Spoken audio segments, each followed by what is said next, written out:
Peters. My dad is Andy Peters. My dad's Andy Peters. What does your dad do for a living? Trading. He does Carbon Capital, and he is a really great trader, and I'd really like to learn from him. I like to watch my dad trade too. What's your favorite thing to do with your dad? I like going coffee with him, and I also like going shopping with him, and I like going in cars that I've never been with that he just got with him. I like to go around and seeing the car shows that Dad brings me to. He was always excited when he was going to go to motocross race with me always, and we would go to Atlanta, see the race, and then we go to Nashville. I've never been in a Nashville race, so don't spoil that video yet. All like the movies and all that stuff that we've watched here at home, we all play board games. Dad normally wins because he's basically played every board game that there is, and it's hard to beat him basically anything. I enjoy you guys like being home a lot because if I ever need anything, I can just walk up to you and ask you, and if I need your comfort or anything, you're like right there, and I don't have to wait for you to get home from work. Or like if I needed something, for instance, like if I didn't know how to cook and I needed you to cook me something or help me with something, that you could be there to help me with that. I enjoy being home with my family because I like to play with them a lot. What do you think is something that you've learned from your dad? Opening my bank account. How did you do that? We went to the bank but it didn't work, so she made my own bank account. And my dad put $500 in it. Are you gonna keep putting money in the bank account? But some of this money is for Lainey and Lawson that I'm keeping for just like other gifts, because I'm gonna get them a gift for Valentine's Day to be nice. The number one thing my parents have taught me is to always be kind, but also be tough, so no one will always think they can take something from you and boss you around, but also be that kind and loving person that other people sometimes need. And my parents taught me that you never fail until you quit, because when you quit, that's how you actually fail. When my dad fell off his motorcycle and all of his bones broke and stuff, he didn't give up. He pushed through that hard time. The doctor said that he would stay in a wheelchair for the rest of his life and never be able to walk again. And he's walking again, and that's just a blessing that God has given us. I love my dad. I love my parents 100%. I love you, Mom and Dad. Yeah.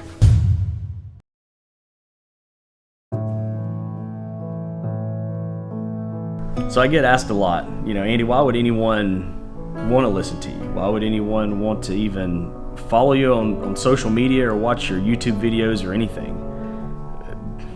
I feel like I'm just your average kid. I was a 17-year-old that just had big dreams. And all I did was I changed the course just a little bit. It wasn't like I was born, now don't take me wrong, I was born into a great family. Like growing up, I never needed or wanted for anything. And I really didn't know my family's placement in this world, if you will, until I got older. But I was just that kid that just wanted more, that continually pushed. I put on the hustle, I put on, striving for more. I journaled down my thoughts, I wrote down goals, and I just pushed forward. So if a high school dropout can do it from 17 and just figure life out, surround themselves with good people, then I tell people all the time, you can have the same results that I did. You just have to be disciplined. You have to be determined. Like you have to be determined to just murder your goals. But I think discipline is the number one thing. After you're disciplined, You've got to be just ready to put yourself in uncomfortable situations, and by me just following the path that I wrote down through my notes, listening to my own words, has led me here. So being 40 years old seems, old to some people. I talk to kids all the time that are 18, 20 years old, and they're like, I don't want to be 40 years old living my dream. Well, I was like, I started really living my dream when I was 32 to 34 years old, which is still young. They're like, but I want it now. Well, yes, but would you rather hustle and grind and just miss out a little bit between 16 and 30 to 32 and then live the rest of your life however you want?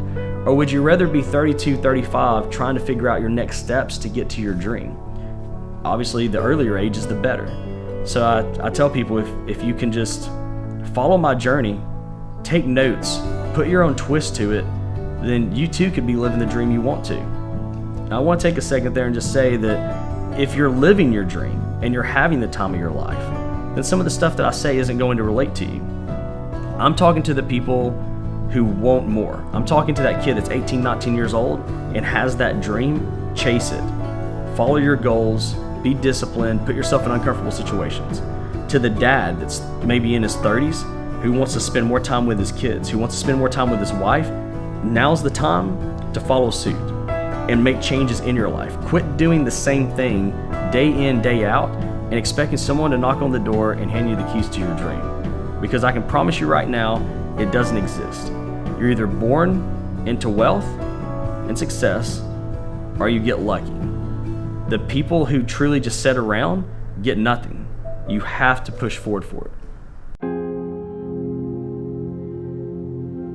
So my number one piece of advice for, a teenager that's trying to find their way is don't listen to other people that don't share the same goals that you do. If you're telling someone the things you want to achieve in your 20s, whether it be owning your own house, a supercar, owning your own business, the people in your circle should be supporting you. They should be wanting to push you forward. If you mention your goals, your dreams, and the passions, and the things you want out of life, and people start downplaying it, they're negative, they push you down, it doesn't matter if it's your best friend, your parents, or your family, you've got to ignore them. Because your life is just that. It's your life for you to live. So the things that I tell the younger kids, don't listen to people that don't uplift you and that are always negative towards your dreams and goals. Stay positive and get out a pen and a piece of paper and just start writing. Write down where you want to be this year, next year. Set up markers within that time to where you know you can accomplish those goals. And I know it's going to sound silly, but as you start just checking one off, get to the next one, checking it off, you look back and you're like, wow, I've already made it halfway through this journey. Look where I'm at now. Look what I'm building for myself. And then one day you wake up and you're living your dream. They always say, when did you reach that aha moment, Andy? I really can't pinpoint an aha moment. It's just I woke up one day and me and my wife are talking and I'm like, wow, we're actually living the dream that we talked about years ago. And when did this even happen? And she was like, I really don't know. We just kind of fell into it because as we're chasing our dreams and our passions, it just becomes part of life.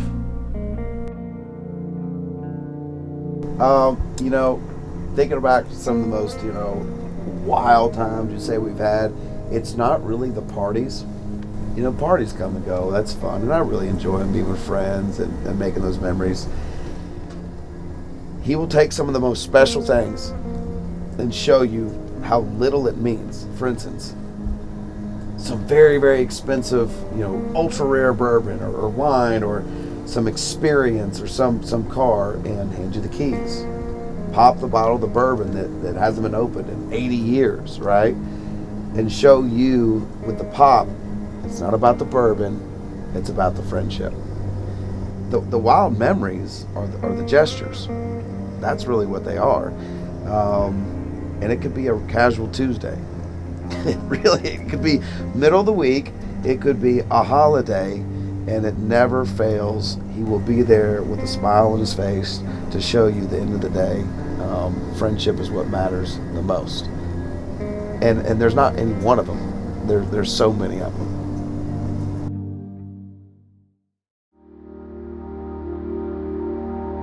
I get asked, Andy, what's next? Living. That's it. I want to live I want to see my daughters grow up to become beautiful wives, great mothers, giving back to the world. I want to see my son grow up and become an amazing father, amazing husband, and just go on to do big things. I want my kids to chase their passion. I never want my kids to feel like it's a dollar amount that they're going after. I want them to truly live their dreams. I want me and Hannah to grow old together. I want us to continually grow in our marriage, to keep the laughs, to keep the goofiness. I want to see my grandchildren. I want to see them playing on the farm, everyone laughing, cutting up while I'm just sitting back soaking it in. But the cruel part about all that, it's not promised. There's no guarantee that I'm going to get to see Lawson become a father, Lainey and Lyndon become mothers. There's no guarantee that I'm going to grow old with Hannah. And there's no guarantee that I'm going to be able to see my grandchildren. It's my biggest fear. My biggest fear in life is leaving them early and not getting to see my family continue to grow. My biggest fear is knowing that I'm no longer here to protect them, to be the husband, the father, the daddy, and their best friend. That's why I strive every day to be the best husband, daddy, and friend that they have. Because there will come a day where daddy's no longer here. There will become a day where the husband is no longer here. And that's my fear. I tell parents specifically all the time, put the phone down, soak in the moment. Watching someone else live their life through a glass screen when you have yours right there in front of you is probably the biggest eye-opener to me. When people know more about what other people are doing in their life than what's taking place in their household, that's a problem. Chase your dreams, set goals, and most importantly, spend time with the ones that love you. Now, Andy, how would someone relate to you if they don't have kids? Because your messages always seem to radiate with people that are parents, but not everyone's a parent. You have to plan to be a parent if you want kids one day. If you were a teenager in your early 20s, being a parent should be one of the most important things that you're planning for outside of everything. It's more important than planning for your house, maybe your first new car, anything. Because once you have those kids, your time is starting to be chipped away. I was just talking to a good friend of mine the other day. And he said, Andy, what is your advice to say someone that is 21, 22, they know they want to have kids before they're 30, they want to get married, they want to have a family, and just be able to have all the time? Start planning. You've got to plan like you're trying to retire. Because as you know, when you have a kid and you start building your family, time is extremely cruel. You start to see the kids grow up faster than ever. You come home one day, your little girl's a little girl. You come home the next day, she's turned into a young woman. And it happens quick. Coming from a dad who gets to see his kids every single day, it's happened quick for me. I couldn't imagine if I was only seeing them for 2 to 3 hours a day, how fast it would happen then. So for the young crowd watching this, if you ever want to be a parent one day, start planning for it. Start planning like it's one of the most important things. Well, Andy, how do I plan for that? I mean, you're talking about reading books on how to become a parent, or just what do? You have to say, how much time do I want a day with my kids? How much one-on-one time do I want to spend with my wife? And how much money will it take to have that time back? Once you have that calculation, you now have the plan.